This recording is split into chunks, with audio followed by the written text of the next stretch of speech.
বাইতুল মাল সম্পাদকগুলো নিয়ে আসলে বলা যাইতো যে ছাত্র শিবিরের টাকার উৎস কি। তো এটা বলবো যে আমাদের সংবিধানে স্পষ্ট বলা আছে আমাদের আয়ের উৎস কি। সেখানে বলা হয়েছে জনশক্তি এবং শুভাকাঙ্ক্ষীদের দান, অর্থাৎ এখানে ছাত্র শিবিরের সাথে যতজনই সাপোর্টার এবং ওয়ার্কার্স এবং যারা রিলেটেড আছে সবাই ছাত্র শিবিরকে নিজের পকেটের টাকা দান করে। আশা করি আপনিও দান করেন মিস্টার ফরহাদ। যেহেতু আমি মডারেটর ভূমিকা, আমাকে এখন প্রশ্ন হচ্ছে যে ফরহাদ ইনকাম করেন কিনা, এটা একটা কোয়েশ্চেন। তো আমাদের একটা তথ্য আছে যে আমি খরচ করি কিনা। তত যা আমি খরচ করি সেখান থেকে একটা অংশ আমি নিজেকে একটু সেভ করে, একটু নিজেকে কন্ট্রোল করে সে টাকাটাই ছাত্র শিবিরের প্রত্যেকটা জনশক্তি দান করে। এরপর আমাদের এখানে শিশির ভাই আছেন, গালিব ভাই আছেন, যারা অতীতে শিবির করেছেন, মানে আপনাকে তো তারাও আমাদেরকে দান করেন। একটু ইন্টারেস্ট কোয়েশ্চন হচ্ছে, তার মানে বোঝাচ্ছেন আপনার শাখায় যারা শোনেন, এই বিড়ম্বনার কথাটা বলি। এই বিড়ম্বনার কথাটা হলো যে অতীতে শিবির করে মনে হয় বিপদেই আছে, কারণ প্রতি মাসের 5 তারিখ আসলে বলে না হয় 10টা জায়গা থেকে ফোন আসে যে ভাই আমার এটা দরকার, আরেকজন বলে আমার এটা দরকার, আরেকজন বলে আমার এটা দরকার।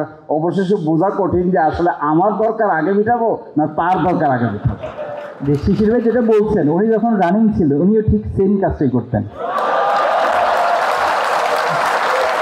আমরাও শিখে একই কাজে করতাম। আমার এখনো মনে আছে ঢাকা বিশ্ববিদ্যালয়ের এফরমান হলে আমি থাকতাম, তখন ঢাকা এই এফরমান, আমি ইনক্লুডিং আমার এই ঢাকা বিশ্ববিদ্যালয়ের এই এফরমান হলের গেট থেকে মতিঝিল যেতে তখন 12 টাকা রিক্সা ভাড়া ছিল, 12 টাকা।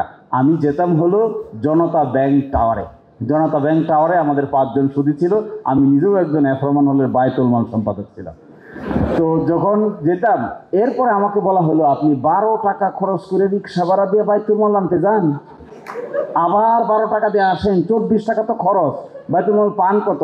আমি হিসাব করে দেখলাম সব মিলে আয় হলো 326 টাকা।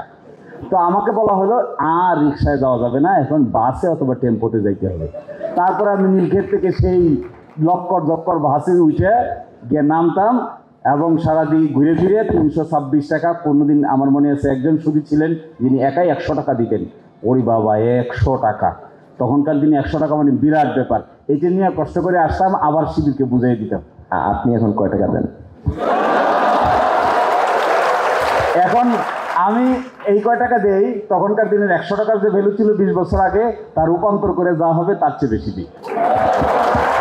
আচ্ছা, আমি জাহিদ ভাইয়ের দিকে যাবো। তার মানে বোঝাচ্ছেন যে আপনার শাখায় একটু অ্যাড করছি জাস্ট 30 সেকেন্ড। সেটা হলো আমাদের এই যে আয় হচ্ছে আবার ব্যয় হয়, প্রত্যেকটারই হিসাব একেবারে 1 টাকা করে করে হিসাবটা রাখতে হয় এবং প্রত্যেক বছর প্রত্যেকটা ইউনিটে কমপক্ষে একবার অডিট করতে হয়। অর্থাৎ আমাদের কেন্দ্রগুলো হচ্ছে শাখায় করে, শাখা অধস্থান করে, এভাবে একবার ইউনিট পর্যায় পর্যন্ত এই আয় ব্যয়ের হিসাবটা যিনি সংরক্ষণ করেন তাকে দিতে হয়।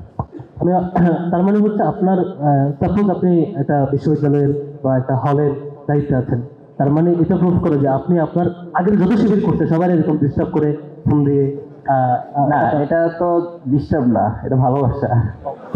তবে মানে এটা অ্যাপ্রিসিয়েট করতে হয়, সেটা হচ্ছে শিবির তার লোকদের কাছ থেকে টাকাটা নেয়, বাইরের অন্তত কোনো স্ট্যান্ড থেকে অথবা কোনো দোকান থেকে টাকাবাজি করে না। এটা নিঃসন্দেহে পজিটিভ, এটা শিবিরকে আমি অ্যাপ্রিসিয়েট করবো নিঃসন্দেহে।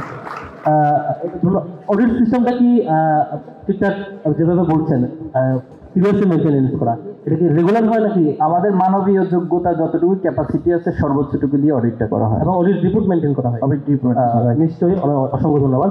আমরা